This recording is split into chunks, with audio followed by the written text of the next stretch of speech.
Rice இது என்னான்னு பாத்தீங்கன்னா, கடையில இருக்கிற அந்த ஒரு சிக்கன் பேட்டி இருக்கும்ல, சிக்கன் பேட்டினா அந்த ஃப்ரெஷ் சிக்கன் மேரினேஷன் பண்ணி வச்சிருப்பாங்கல்ல,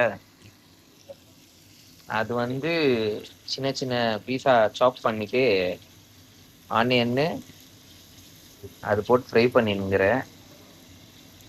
ரைஸ் வந்து ஜாஸ்தி பண்ணானுங்க, கொழும்பு வந்து பண்ணல.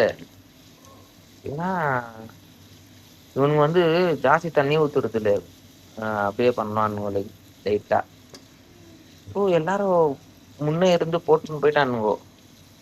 நான் வந்து எப்பயுமே பின்னால இருக்குவானா, எனக்கு கிடைக்கிறதே இல்லை சாப்பாடை. பாவம் லாஸ்ட் 3 பேருக்கு இருந்துச்சு, ஒருத்தன் வந்து ஜொரம்னு சொல்லிட்டு போயிட்டான். பாவம் நான் போட்டு வச்சிட்டேன் ரைஸு, அப்போ அந்த பையனுக்கு கிடைக்கல. அதுக்கு தான் நான் என்ன பண்ணிட்டேன், அந்த பையனுக்கு நான் போட்டு வச்ச சாப்பாடு எடுத்து வச்சுட்டுக்கிறேன். அதனால இங்க வருங்க, இது வந்து அந்த இராலு பையனுக்கு, இது வந்து எனக்கு தான் ரைஸ் தாளிச்சுங்கிறேன். சிக்கன் மசாலா அப்புறம் மிளகா தூள் இருக்குது, அதை போட்டு என்ன பண்ணேன், அது பண்ணி சாப்பிட்றது தான். பாவம் அந்த பையனுக்கு வந்து ஜுரம் வந்துட்டு இருக்குது. அதுதான் எல்லாத்துலேயும் வந்து உஷாரா இருக்கணும். கொஞ்சம் விட்டிங்கன்னா அவ்வளோதான்.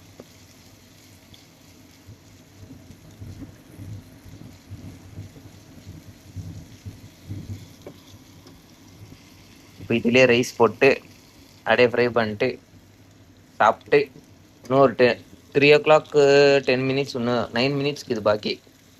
9 minutes ஆயிருந்தோம், ஆன்லைன் வந்து ஸ்டாப் ஆகிடும்.